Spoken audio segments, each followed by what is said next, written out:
us as the sole vehicle. So we organized ourselves into 4 subcommittees, one taking a look at the financial condition of our current operating model and also some of the financials proposed and some of the potential merger or other kinds of shared services. One committee around specifically life, safety, and quality of service concerns. One committee around the condition of the firehouse, our capital condition, and any need for long-term spending that we would want to make sure that we had some solid understanding about. And one committee that that we're calling intangibles, which is really around the kind of historic charm, the village nature of Mariemont, and the things that we are very hard to quantify, but are a lot of the draw and a lot of what we've all come to expect as Mariemont residents. So we're prepared to provide some input tonight to Mr. Kramer. That's the purpose of this evening, is to provide some input and points of view. Also ask that there be a couple of specific issues addressed in one way or another in Mr. Kramer's report. And we will also open it up for public comment for anyone here who wants to address Mr. Kramer, the committee, the council at large. This is being recorded and will be streamed and will be available for replay.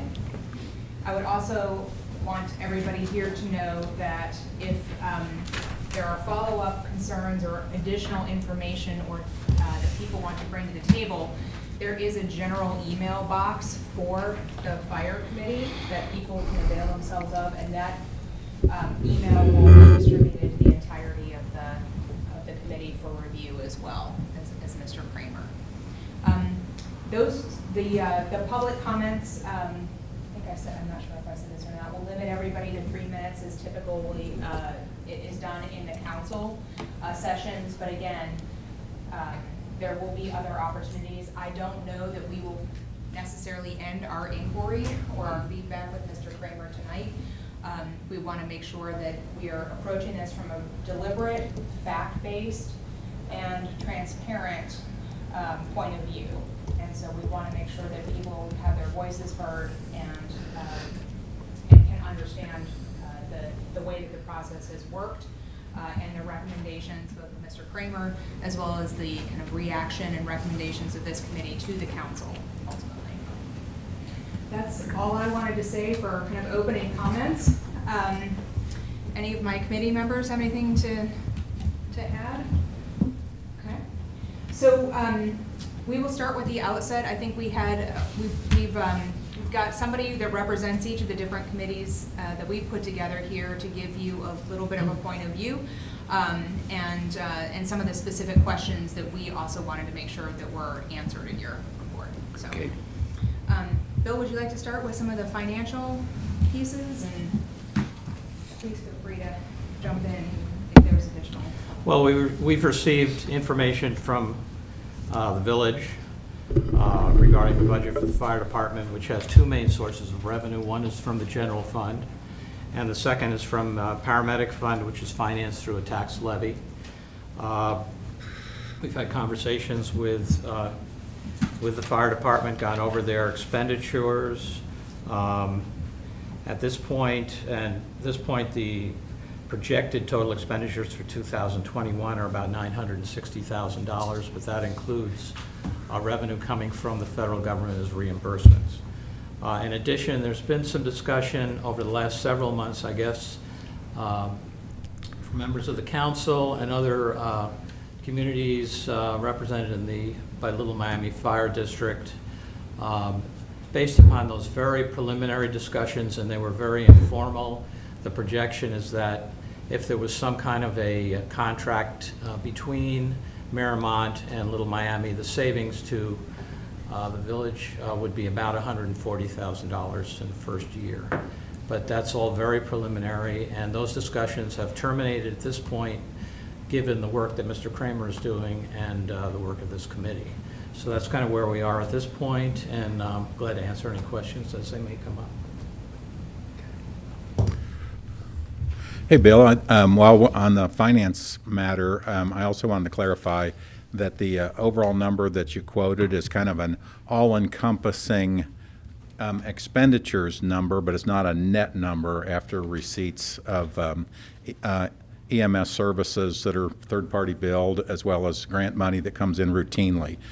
So as we're talking about numbers, I know that with Chief and with the Assistant Chief and Rob from the village and Tony, our village financial officer, all those numbers are coming together to where we've got one package that includes both the ins and the outs. But the number that you mentioned, it just needs to be understood for what it is. That's a gross number. It's not really a net number. Yeah, I think the key point is the fire department is balancing its budget from a variety of revenue sources, and as was said, this is a total expenditure number projected for 2021, which is still preliminary.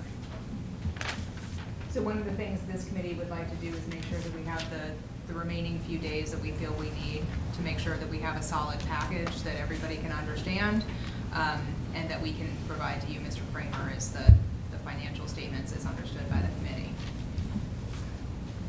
Okay. All right. Would you like to talk about some of the findings on the facility and the tour? Yeah, for sure. So, yeah, as a committee, we set up a tour to visit the station and go through it. The firefighters are always very amicable and took us through, showed us the ins and outs.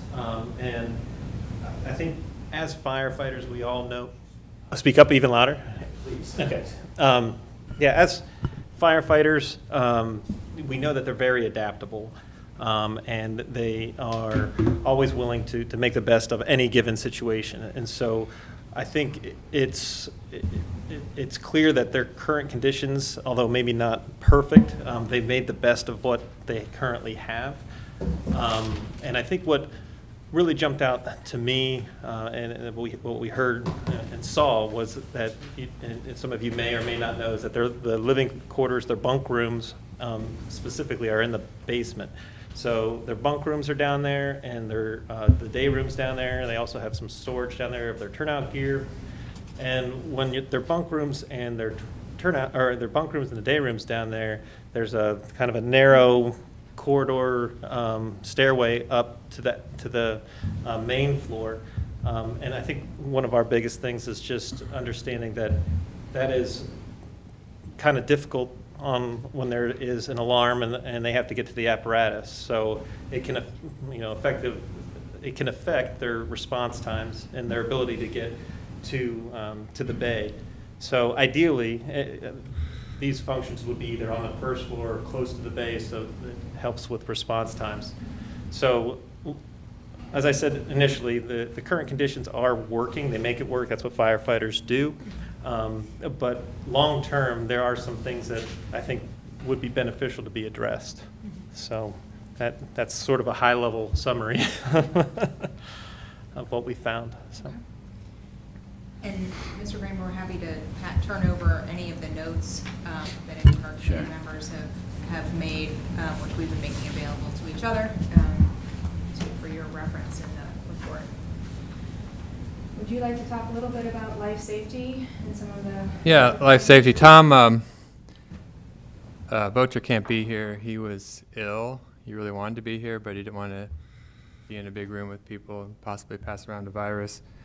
But he organized a couple meetings. I think Bill and him, and I was on a telephone conference with Dan, and an extensive evaluation and sort of tour from a safety standpoint. We also met with someone that works for the Hamilton County, and Doug, his last name is, I'll find it in a second, but he's responsible for understanding and directing a lot of grants for places. And we asked him,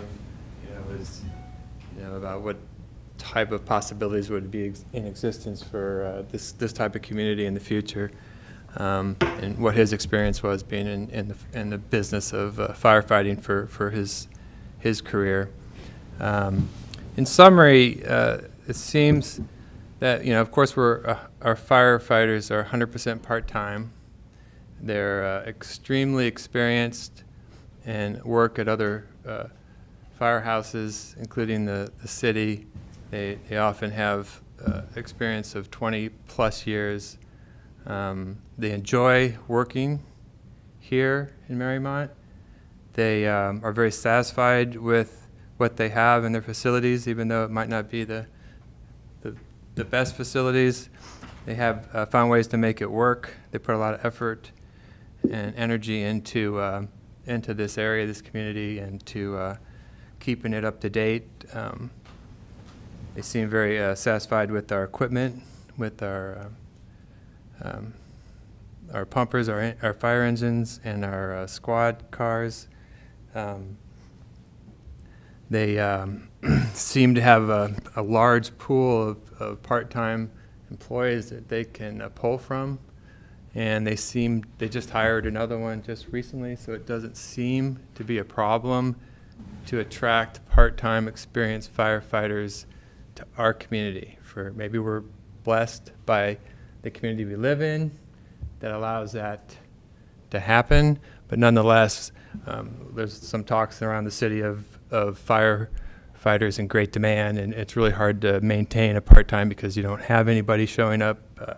Very few people want to come work for you, but it doesn't seem to be the case here, which I thought was reassuring from a safety standpoint, because you cannot be safer than having very experienced firefighters. We also had a high ratio of paramedics that were cross-trained, and less numbers of EMTs, which are less trained when it comes to rescue squads.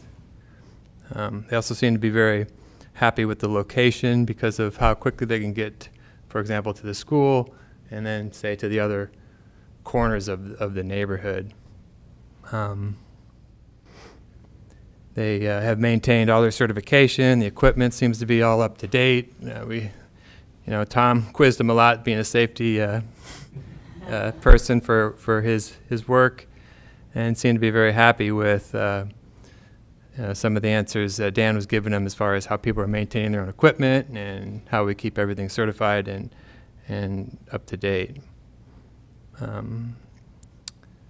So it seems like we're getting a very high quality and a very safe product in this community.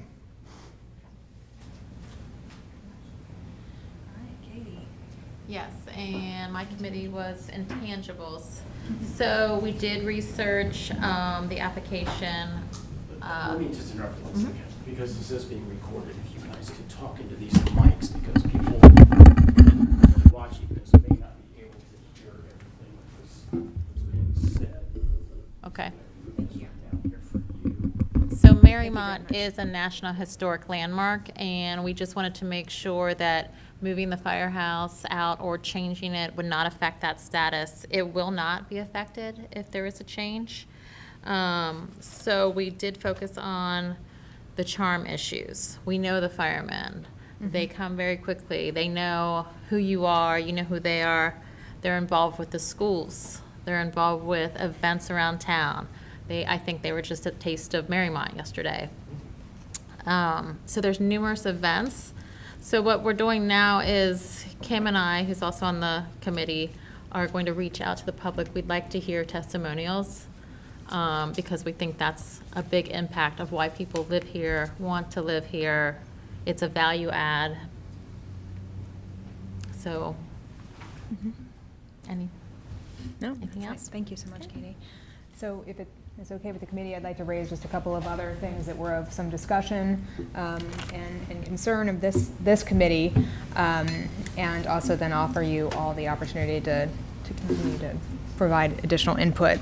So we discussed having some concern around the arrangement that's proposed in the Little Miami documents would mean that Mariemont does not have a seat on the board. And one of the things that concerns us is the real loss of control of our own destiny should we get into an arrangement without having any representation at the kind of executive level. Also discussed that a lot of the proposal, particularly the financial benefits, really rely upon many of the things that are real positives about our department staying stable, and concerned that the financial benefits that we get would erode fairly quickly would there be a significant disruption in our labor, our firefighters needing to be replaced with people who were full-time, and other kinds of things that, again, we would be at not in a position to really control or influence if we went into a shared arrangement or a merger. We've had a lot of discussion and concerns around the fact that unspooling an arrangement like this is much more difficult and challenging than getting into an arrangement like this with shared services. I think that has also been exacerbated by some of the instability of the arrangements with departments with Little Miami, of people coming together and then municipalities then leaving for one reason or another. And that given that history and the difficulty of trying to reconstruct what we have today is of concern. A couple of other questions that the committee had that we would hope that you'd be able to opine on or address in your report, Mr. Kramer, are around this Mariemont's status as a municipality and whether that depends on us providing some level of essential services to all of our residents or not. You may or may not be an expert on charters of villages and so on, but you may have a point of view about what would be considered as essential services under municipality statutes. And finally, there is some, I shouldn't say finally because I'm sure there are many other questions, but one other thing that we wanted to make sure that we addressed, given the fact that we have of our firefighters are part-time and have full-time employment at other firehouses and other fire departments, in the event of some sort of a sustained mass footprint, kind of all hands on deck, citywide emergency, could our fire department be compelled to go serve at their full-time station, leaving Mariemont vulnerable without a firehouse force and EMS force in place? Those were some of the things that I think that we wanted to make sure were addressed specifically, but I'd like to open up the floor to the rest of the committee to see if there are other items that they want to make sure are brought to the table in this initial session. One more. Before we move to that, I had outlined some things here. You just covered most of what I was going to say. You know, we have a lot of older homes here, particularly in the historic district. Oh, that's what I was that going to say. are not up to any contemporary fire codes. They're also on in the same geographic location, this narrow streets with parked cars. And I think one thing we really need to vet is can we get our fire equipment quickly to those places? Because without firewalls between these different rental units, and they're wood and they're old, it's going to present some real problems.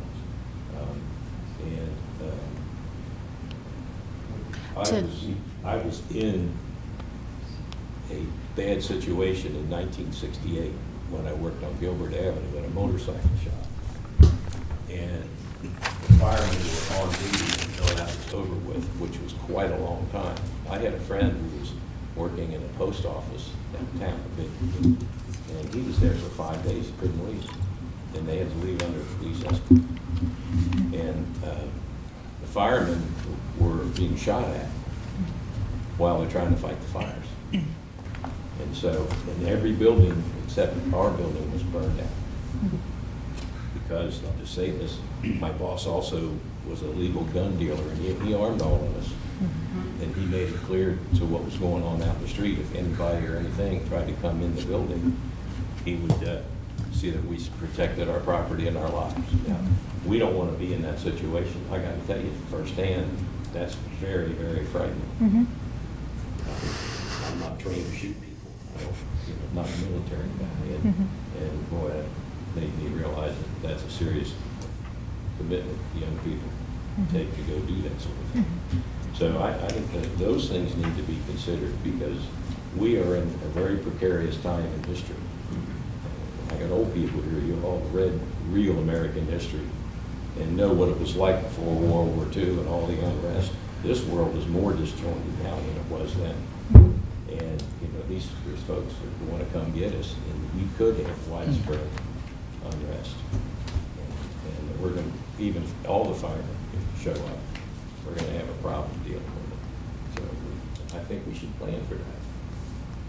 And I think one thing that kind of puts me at an uneasy point is we never really did study this building to see all of our long-term needs, and then build the building we need to keep the fire department here in a proper department.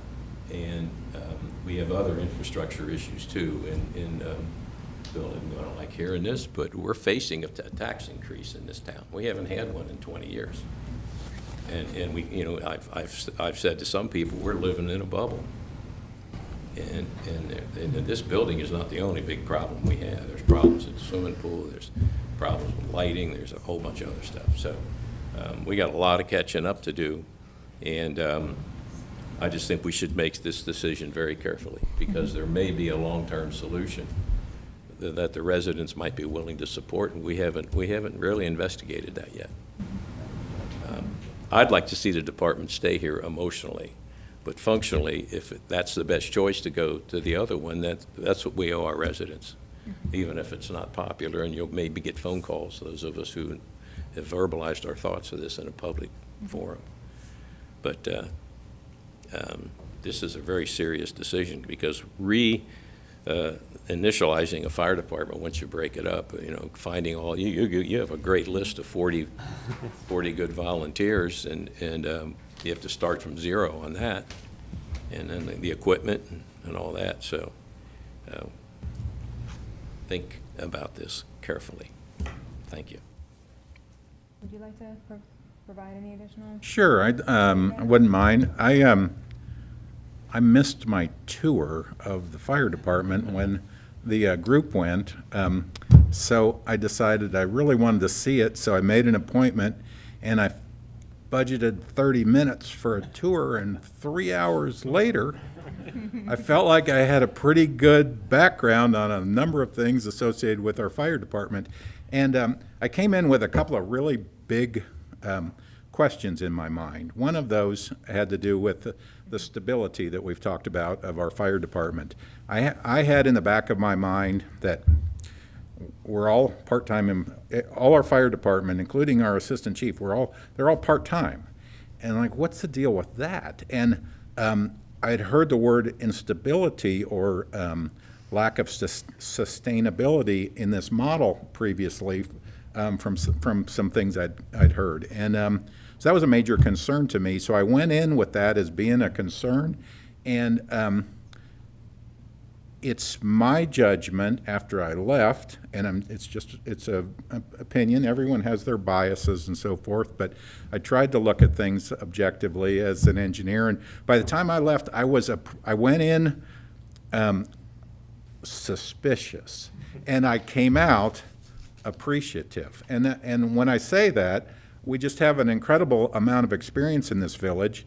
It didn't make any sense to me why we're the only fire department I've checked in Hamilton County that has a model like this. It made no sense to me that there must be something wrong that we're an outlier like that. But by the time I left, I had a much better understanding of how we are able to do that. We're able to do that by having a very cohesive work environment, a good place to work. Who doesn't want to live in, you're living basically in Mariemont for 24 hours at a time. It's a nice place to hang out. And so there are just a lot of reasons that like I said, I left with a completely different understanding in that regard. And then the other aspect that's kind of a non-starter for me with respect to getting service from next to Frisch's, I'll call it, is that I live on the very far eastern edge of Mariemont. And I drive home. It's just a peculiar setup that we have with our roads that we have here. And there's one way to get there. There isn't another good way. And for hours every day, you really can't get through there. And service time, to me, it's actually infeasible.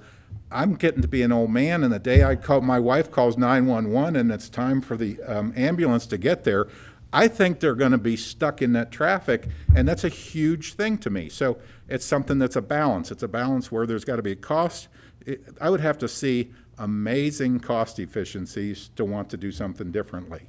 And then, so another thing that I did kind of separately, more on my own, is I looked at, well, how much we do spend on our fire department, and is that a reasonable amount given what other people spend on their fire department? So I've been looking at them. I've been looking at them at all these different communities around Hamilton County, and I've got a lot of data, and I come to the conclusion that what we're paying for a fire department, if you look at it per resident or per household, it's just right in line. We're not an outlier. We're not paying a lot more than the next guy. And so just in very broad summary, I feel like we're getting superior service for standard prices. So with that in mind, and then the other reasons that I mentioned, you can kind of see where I would be headed on this thing, if it were up to me, which is not. Yeah, I would.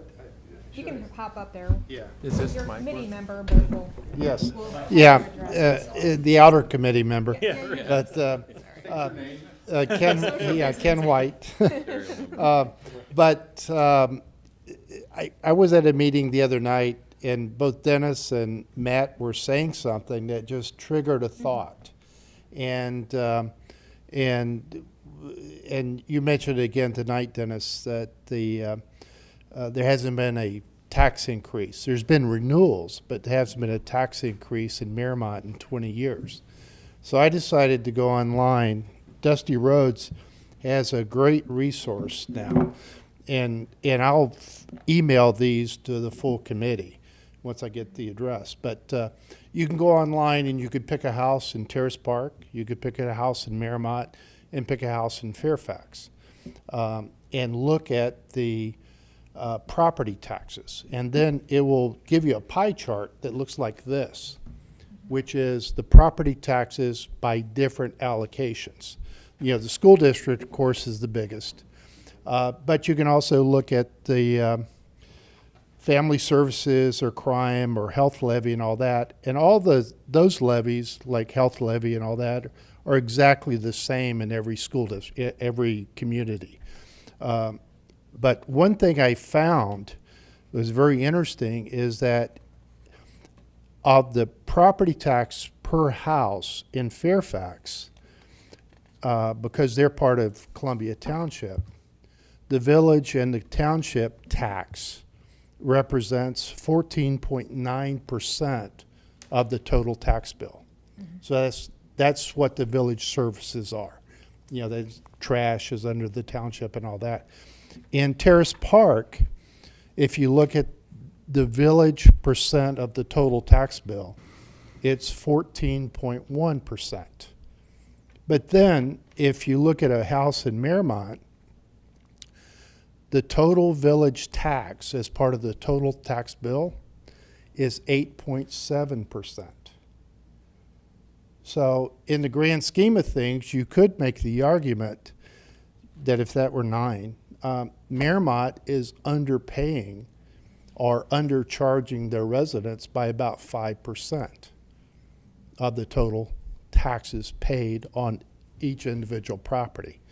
I mean, nobody's for a tax increase, but by comparison, and to Dennis's comment that started this conversation, is there hasn't been a tax increase in Mariemont in 20 years. Well, can I just clarify something? We did have a safety services tax, how long ago was that, Bill? About 27, late. Yeah, say 3 years ago, Yeah. and it was about $130,000. Yeah. Okay, I get my numbers mixed up here. But But that's- by 9 months into that levy, we had already spent the money and didn't make it through the year. So, Yeah.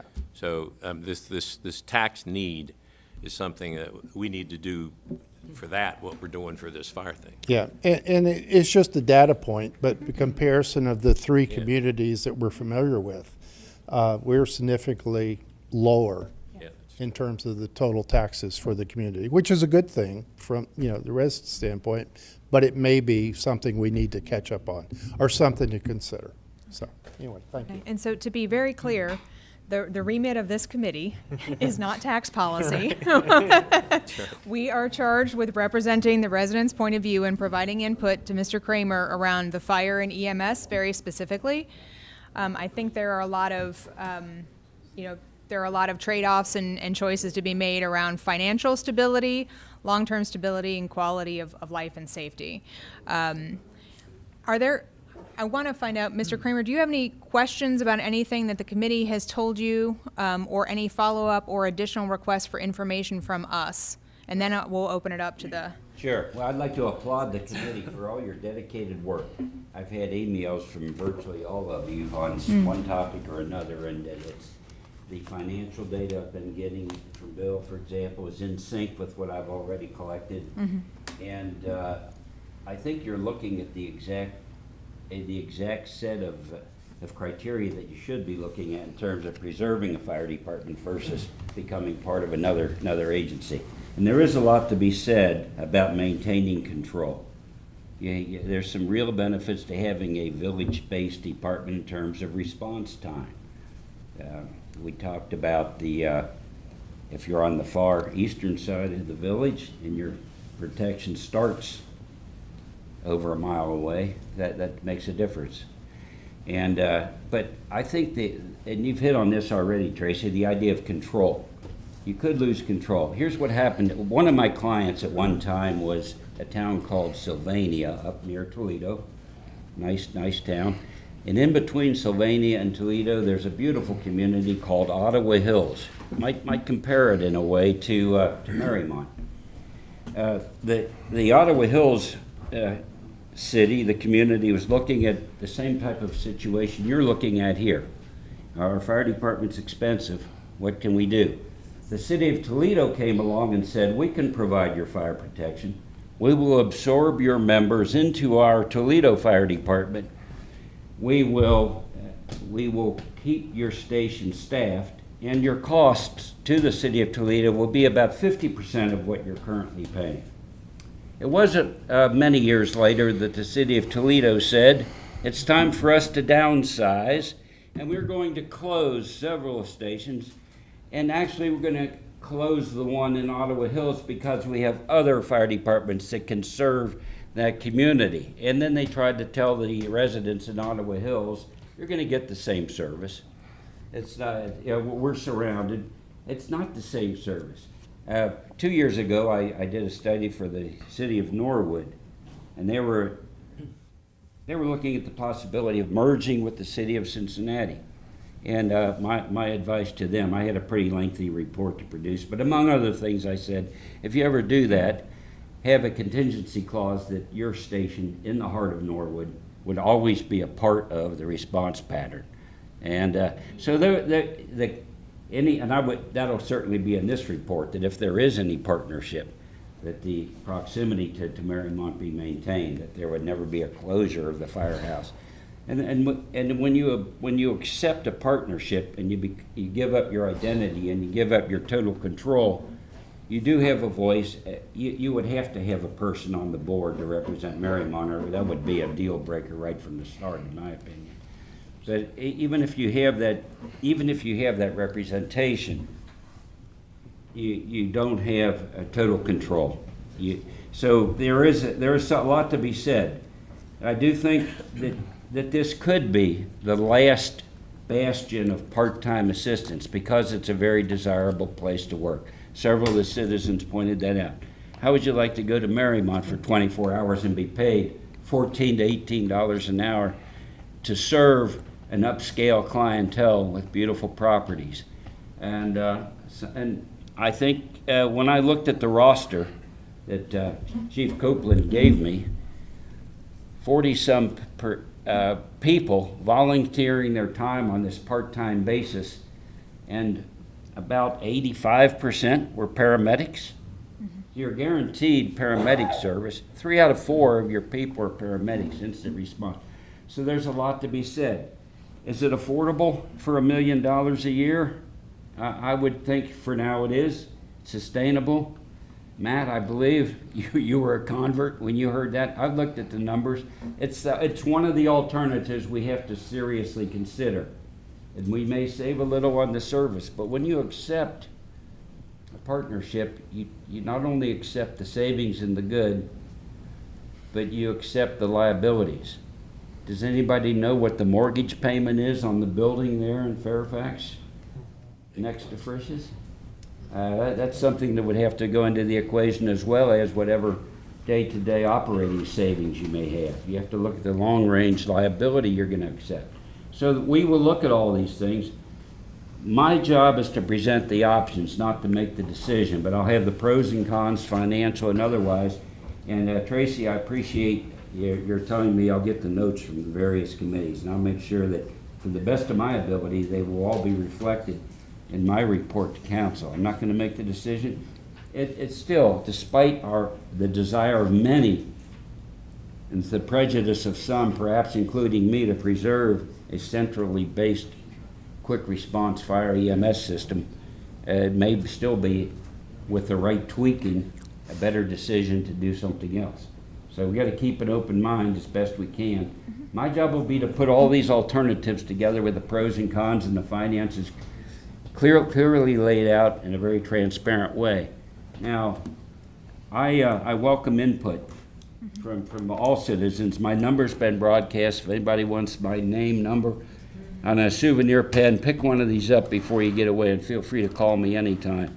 I welcome formal input from this group and informal input from others, and I think I will be as clear-cut and objective as I can. One of the alternatives is certainly to see if we can preserve the Mariemont Fire Department as it exists. How affordable is it? Another alternative is, how can we partner with our neighbors so that we maintain our revenue, our control, and our assets in the village while sharing and partnering? We will send the engine, we will send a ladder truck, you send the engine to a fire. If there is a building fire, and there was some concern raised tonight about house fires in older properties, the older properties will burn longer and stay safer longer than a lot of the newer construction. But if there is a fire, you get immediate, instantaneous response from not only Mariemont, but from the surrounding departments. So that's, if the fire service is going to be pretty similar. The NFPA, National Fire Protection Association standards indicate that before you ever start fighting a fire, you need 4 people. Well, Mariemont has that initial crew. Ordinarily, and probably they're all here. If they're gone on a medical call, then you'll get the next closest unit. It's an automatic move up. One thing where Hamilton County is ahead of the curve is a joint response system and a joint communication center with all adjacent fire departments and medic units able to communicate on the same frequency. So you're in good shape now. So our alternatives that we'll be looking at are trying to preserve Mariemont if we can. If not, what are the next best alternatives? What are the pros and cons of all these? And last time we laid out some of those alternatives. That list is growing and being tweaked a little bit because there may be some modifications. So with that, I guess I should be quiet and let's hear what the citizens have to say. Okay. Speaking of citizens, I think it's imperative, and I think we're going to do this because you put it in your notes, but this should be voted on by the residents. You know, we're just the information gatherers. And it's going to be up to you folks what we're going to do.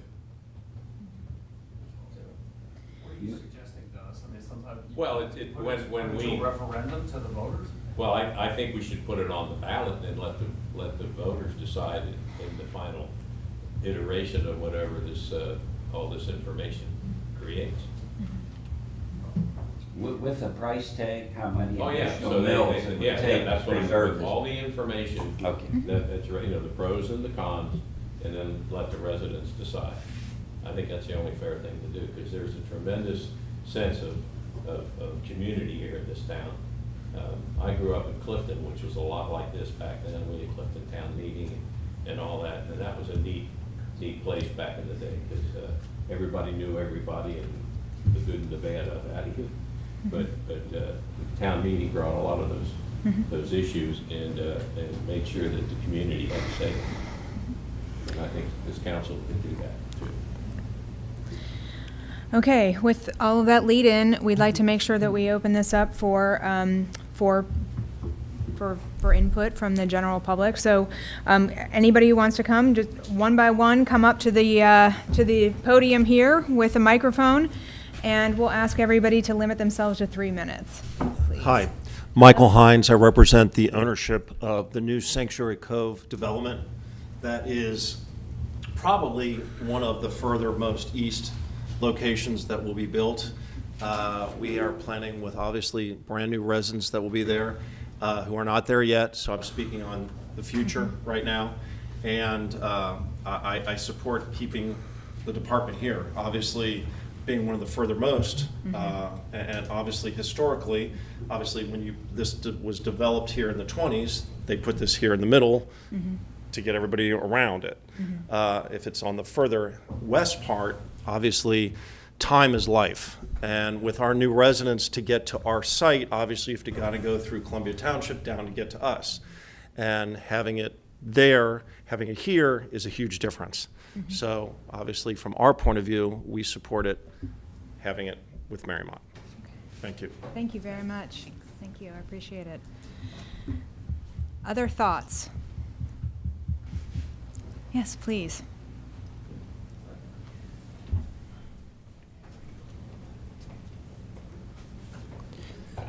I'm Don Keys, and I would like to point out that there's a lot of economics that have been looked at on this thing, but nobody's considering the people in the village.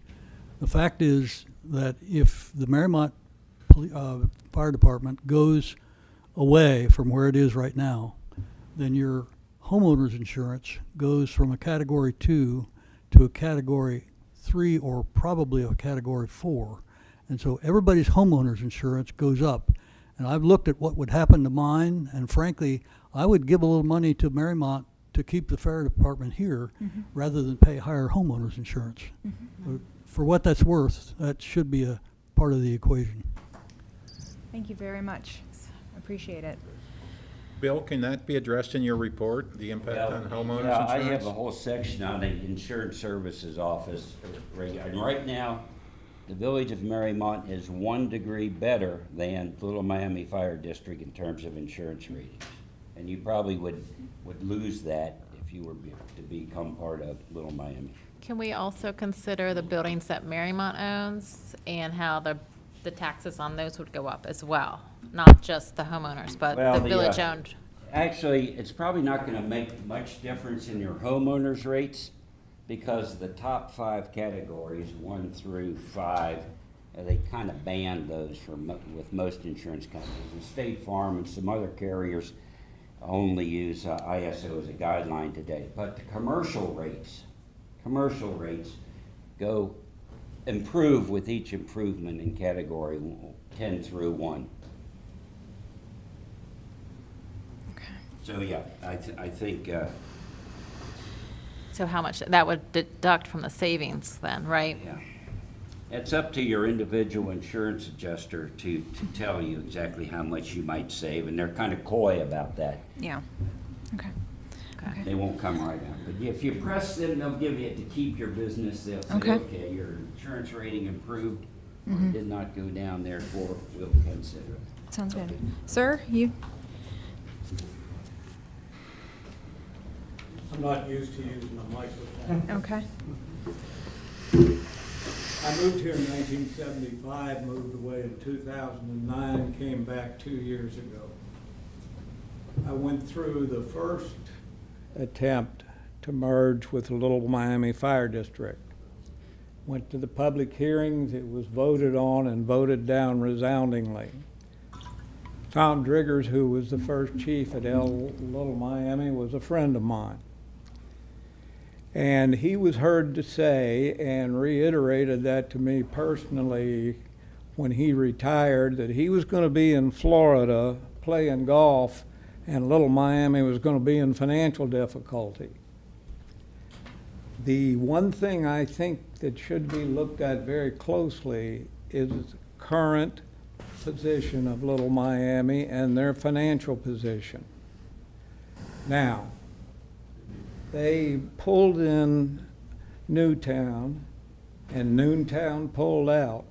They had Amberley Village. Amberley Village pulled out. Gulf Manor was a part of it, and I understand they are either out or are in the process of pulling out. So that leads me to believe the financial stability of that fire department is really questionable, even if we're a part of it. And if it follows the trend of those three departments, what happens 5 years from now when they come running up here and say, we need a lot more money because we're having problems? So the bottom line is, I am adamantly opposed to it. Can you tell us your name? Say again? Your name? Terry Gaines. Terry Gaines. Nice to meet you. Thank you. Thank you, Mr. Gaines. Are there other points of view that people would like to represent? Please. I'll follow Mr. Gaines, the young Mr. Gaines. He came here in 1975. I came here in 1953. I didn't think you were that old. I am. I'm Bob Alsfelder. I live at 3700 Center Street. Matt, I think that what you said was right on. We have a former part-timer who the city of Cincinnati just tapped as their police chief. So if you want to talk about the quality of personnel that are serving this community, I think Mike Washington is a true example. It's fire chief. Fire chief. You What just did have- I say? You said police chief. You have Fire chief. I'm sorry.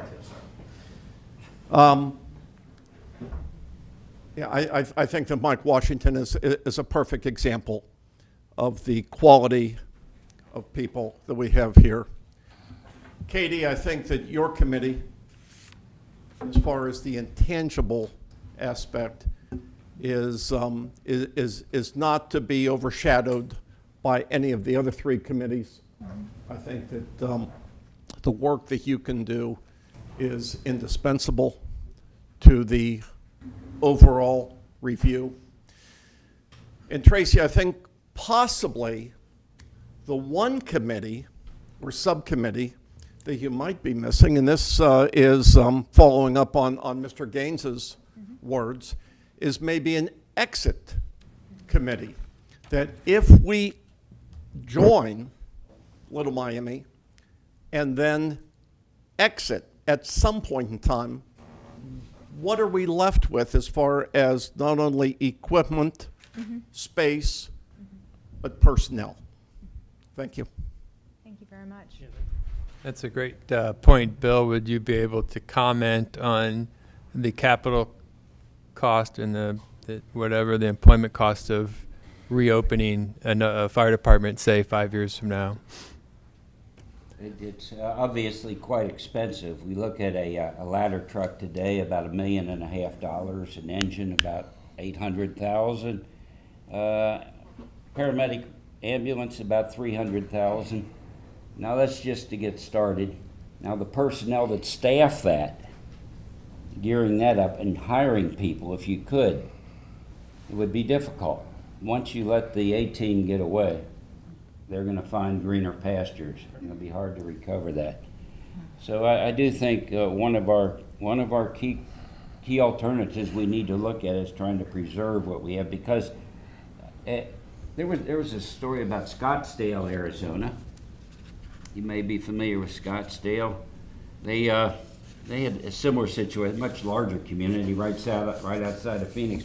They decided they were going to save money by having a private fire department. Rural Metro, that's a name that rings familiar with many of us who are familiar with governmental fire departments over the years. Rural Metro was a for-profit fire department, so that they've tried to squeeze a lot of activity out of the people on duty. They would be installing water mains in between fire calls, etc. But on paper, it was a savings. And then, but since they were for profit, they could start charging City of Scottsdale an annual fee, and that kept going up and up. And at one point, the city fathers and city mothers in Scottsdale said, let's figure out what it would cost us to have our own fire department. And they found out that on a operating basis, operating costs, they were paying way over. But the capital cost to go buy their own fire trucks now and to lease their own buildings or build their own firehouses made it too exorbitant. They couldn't do it, so that they were pretty much beholden to the private company to pay whatever the bill was at that point. So yeah, I do think it's a very, very valid concern, and maybe Tracy will want to add that exit committee to the works here. Thanks. Thank you. Also, Tom Beecher can't be here today as part of this committee. Had a few other things I'm sure he wanted me to mention. One, when we did interview, it was the chair of the Hamilton County Emergency Management Agency. That was, I think, Doug Wiskin. You probably know him. But one of the things he pointed out was he thought, and typically inherent of a merger is initial early savings that quickly reverts back to the prior financial difficulties. And he also said the greatest value is the value of owning your own department and be able to control your own department. And he said once you merge, that's lost, and usually lost forever. And so I was coming from him, and appreciate you echoing some of that. Also, with regard to safety, in particular to the Little Miami, there was a quick review of their equipment. They have 3 medic units, a couple Ford Explorer rescue vehicles, and a couple engines. One's a Seagrave, and one's a E1. The life cycle of their equipment is 10 years for the first 2 vehicle types, and for their fire engines, 20 years. And they basically all were beyond their life cycle. So their equipment's pretty much obsolete at this point. I think there's 1 year left on their Seagrave fire engine, and they have 1 medic unit that has 2 years left, but other pieces of equipment is obsolete. There's also a document from a year ago on Little Miami's financial difficulties, which we can share with people, including taking out a loan from the Hamilton County auditor, trying to get a advance on their real estate levy money, and that was in 2020, and also borrowing money from Fairfax, which will be coming due in 2021 or 2022, at the end of 2021. So with regards to financial stabilities, I think some people would kind of hit the nail on the head with that one as well. Are there other comments from any of the Mariemont residents? Chief Copeland, would you like to offer any thoughts or any questions for the committee? Absolutely. I've had the pleasure of meeting with all of you, and I thank everybody coming in this evening. Just want to assure you guys that we're doing everything that we can to be as transparent and financially responsible as possible. I'm hoping to keep this model going. I'm hoping with your support we will be able to continue to do that. It's been trying. The past few months have been very trying, okay? And it's because we keep visiting this as a village. And I hope that we eventually find out where we want to be. I want to assure the residents that my 10-year plan, I am not asking for a firehouse. I am not asking anything for the next 4 years until we get to our cardiac monitors. I've looked this budget back and forth, and there's just some things that it costs to do business. And one of the things that's getting held up against me is what the village has to pay for Social Security. I don't know if you guys realize this or not, but your part-time firemen are not eligible, and we are not eligible for Social Security when we retire. But we pay into a system that we do not collect for. The city of Cincinnati, Forest Park, we're right around, they pay into just our retirements at 34%, 34.6 to be exact. That's not including my medical benefits or anything like that. So as time goes on, things start to pick up cost. We go looking around, these are some of the things that are going around. we have made this a place where people want to work.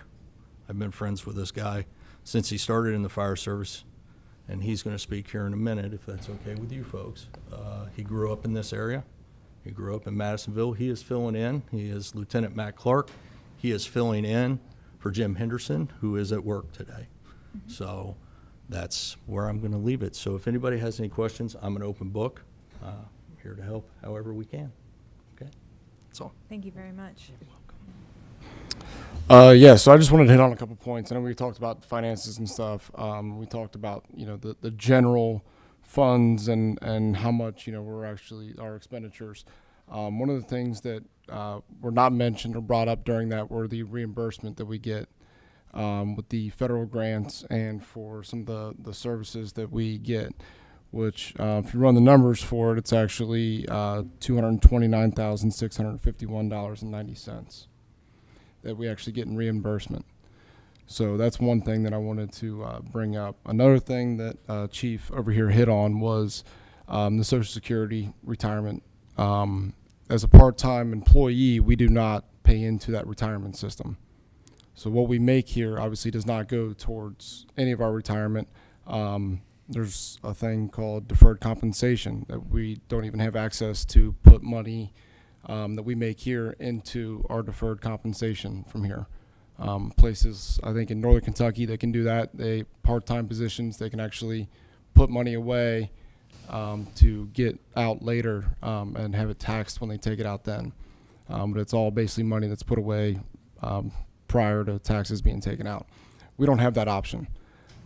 Like he said, the people that are doing this job here that are happy working here, we have a full roster right now with I believe three members that are still not actually assigned to a spot on a set rotation. They are fill-ins. And we also have a luxury of you have 6 separate unit days that work here. So as a full-time fireman, I'm assigned to a unit day that revolves every 3rd day. Well, here, this is every 6th, so there are 5 other days that people can pick up and work that are not scheduled here. So you're always going to have people that are available, plus you have 3 that are not actually assigned to a certain day. But one of the things as a full-time fireman that you're going to be looking at as far as expenditures that are going to come out. So when you have a full-time system, one of the things that you're looking at is, one, that retirement, insurance coverage, which is continuing to increase year after year. You're also going to look at paying for certifications. So of our lieutenants, we just hit on that Chief Washington was a lieutenant here. We also have numerous other employees of this village that are highly ranked chiefs and captains and officials all over the county and the city included. You're going to be paying them based on what their certification levels are, not just being a paramedic. Because for myself, for example, I'm also an instructor, which is separate than a live fire instructor, which was another certification on top of being a paramedic, and a fire safety inspector. Those are all separate pay that you will increase on that. You're also looking at vacation holidays. So every year we're going to get paid out for our vacations, holidays. You're looking at sick time, and you're going to be looking at possibly longevity pay as well. So those are all small increases that are all going to be taken into account with a full-time model. I can tell you right now, I get, $18 an hour, or 21 if I'm acting, or if I'm in the lieutenant's position. That's not the case with a full-time model, and that's really not anywhere close to being the highest, even remotely, in the county for people that are working part-time. With that being said, one of the other things that people have been hitting on a lot is the ownership of the department. Some of the meetings that have gone on with some of the officials from all over here, including the mayor of Fairfax and all these meetings, is that Gulf Manor had no idea this was happening. So this is actually on their website right here. We've got it. Andy Lancer, the assistant administrator of the Village of Gulf Manor, during their discussion on August 18th, in the notes here, Mr. Lancer stated that he understands that there's some sensitivity and constraints of what can be discussed because of current mediation going on. But he's getting calls from some Gulf Manor residents asking what may be going on with the Village of Mariemont. He's not aware of the district having any conversations with Mariemont, but wanted to make sure that this was not the case because he did not know how to answer their questions. So there's your information that you're looking for. There's a lack of communication here, and this is all public record. So, you know, I've been a part of this village now. I got hired here in 2012. When I got full-time at a place, I was not allowed to work at a part-time job, fire related. Just recently went with the city of Cincinnati, and I came back here upon graduation of drill school. And it's because I like this area. I live 30 minutes from here, but I come in every 6th day to work here because I enjoy the people here. You know, I'm not worried about the facilities because, again, we make it work. And we take pride and ownership in what we have. And I think that's what is some of the intangibles that need to be taken into account, that you really are getting some of the best services by some of the best firemen, women, and paramedics in the general area. Hey, Matt, can I put you on the spot for a second? Absolutely. You work full-time at another, for another fire department, which is, which fire department? City of Cincinnati. City of Cincinnati, okay. And if I understand things correctly, Mariemont is not the top payer when it comes to you having the ability to make extra money for your family. In other words, you could find a part-time firefighting job in another community that pays more. I believe that that's the case, if I'm correct. What's your incentive to work in Mariemont if you can make more money somewhere else? If I have that right, why do you do it? Why do you do it? The people. It comes down to the village. This is working in a village like this. We've hit on before. The people here genuinely appreciate the services that are rendered to them, and it makes it nice to come in and know that you're making a difference for people that actually care about what you're doing. And that's not the same for all communities. Realistically, there's quite a few communities that don't have that luxury.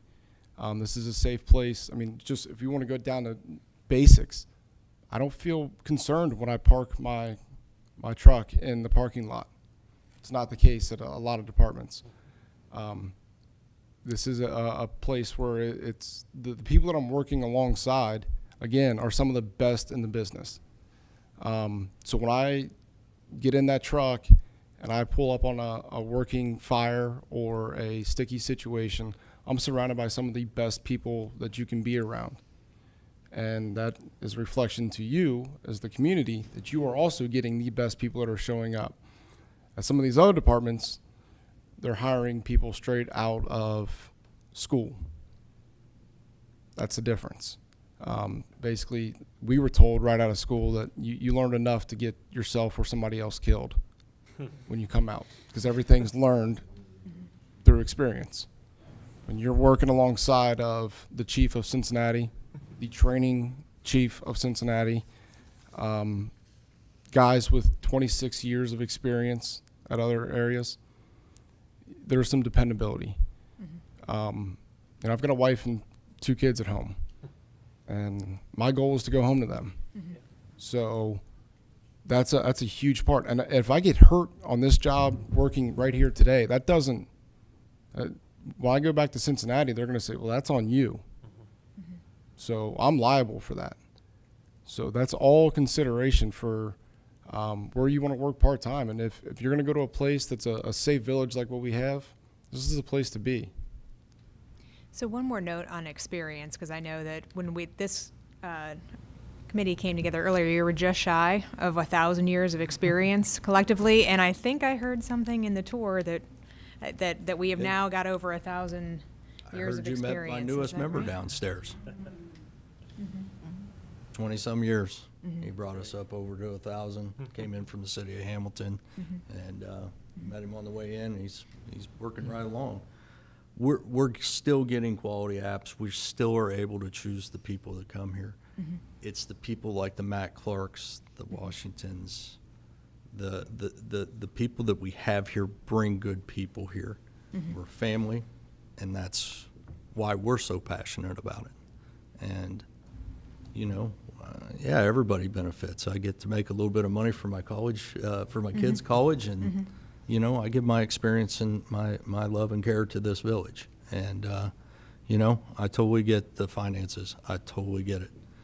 And as I'm taking over since April, coming up behind this, I am working my butt off to make sure that we're fiscally responsible.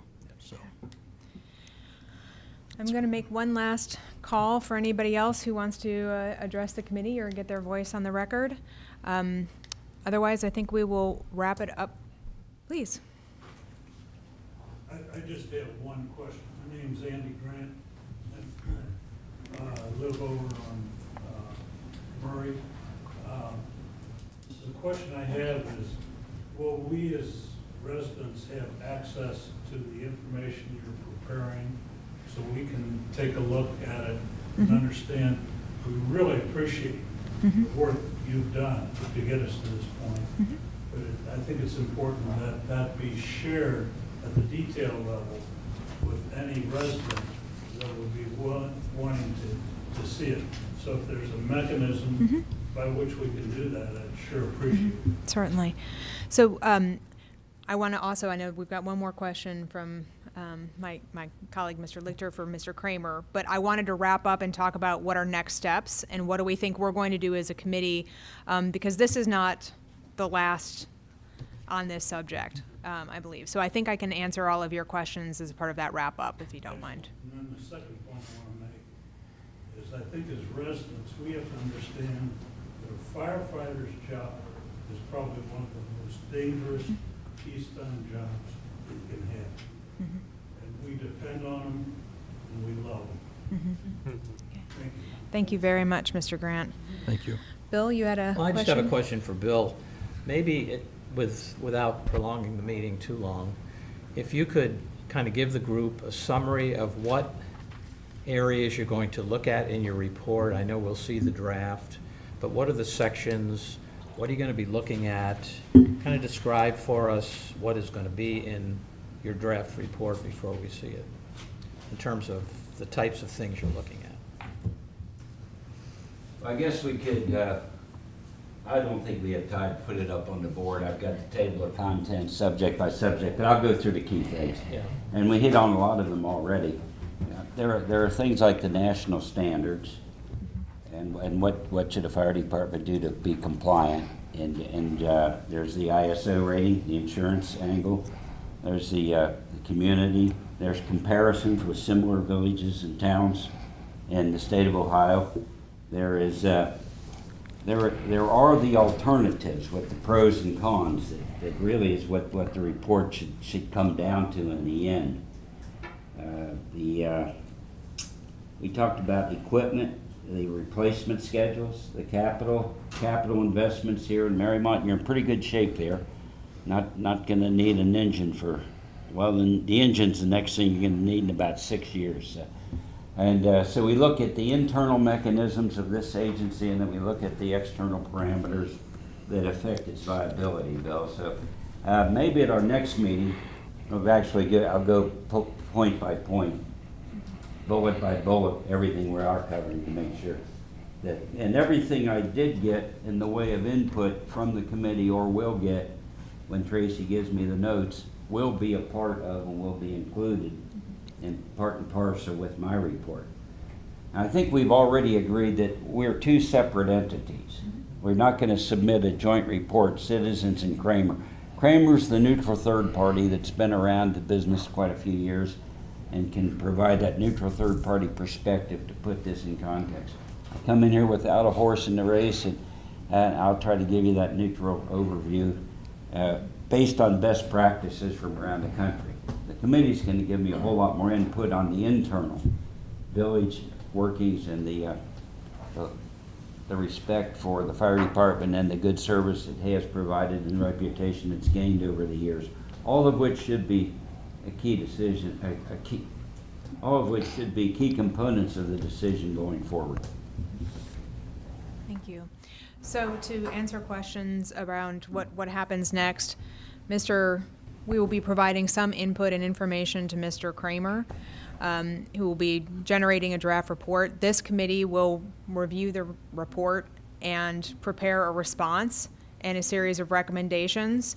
I would like to make sure that the work of this committee is incredibly transparent, and as an appendix to that, we'll have all of the documents that we reviewed as a part of the record, so people can take a look at the same information that we have compiled and utilized to make our recommendation.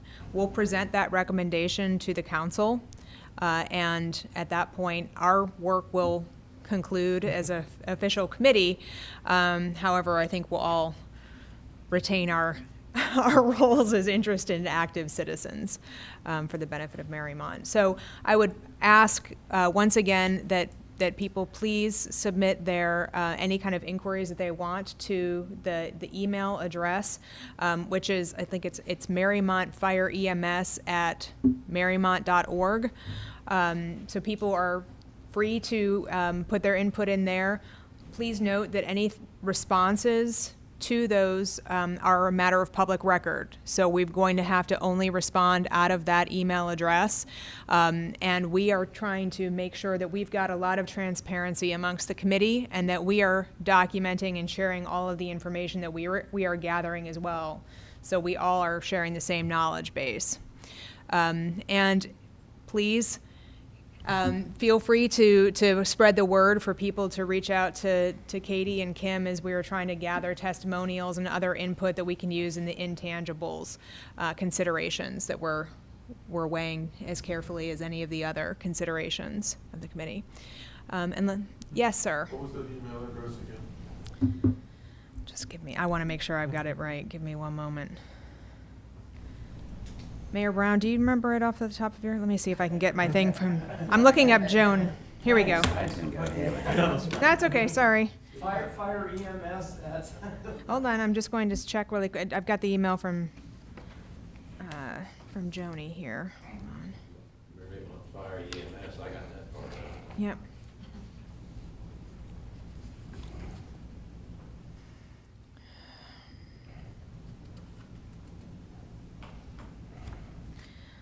Sorry about this. Mariemont committee. We've got the distribution list. I apologize. It is going to be published in the upcoming town crier. We've got a feature on the committee and this work going on in that. So hold on. Do we have it on the village website? It could be on the website. Yeah, I think if that's it's a good not, we point. can put it there. Okay.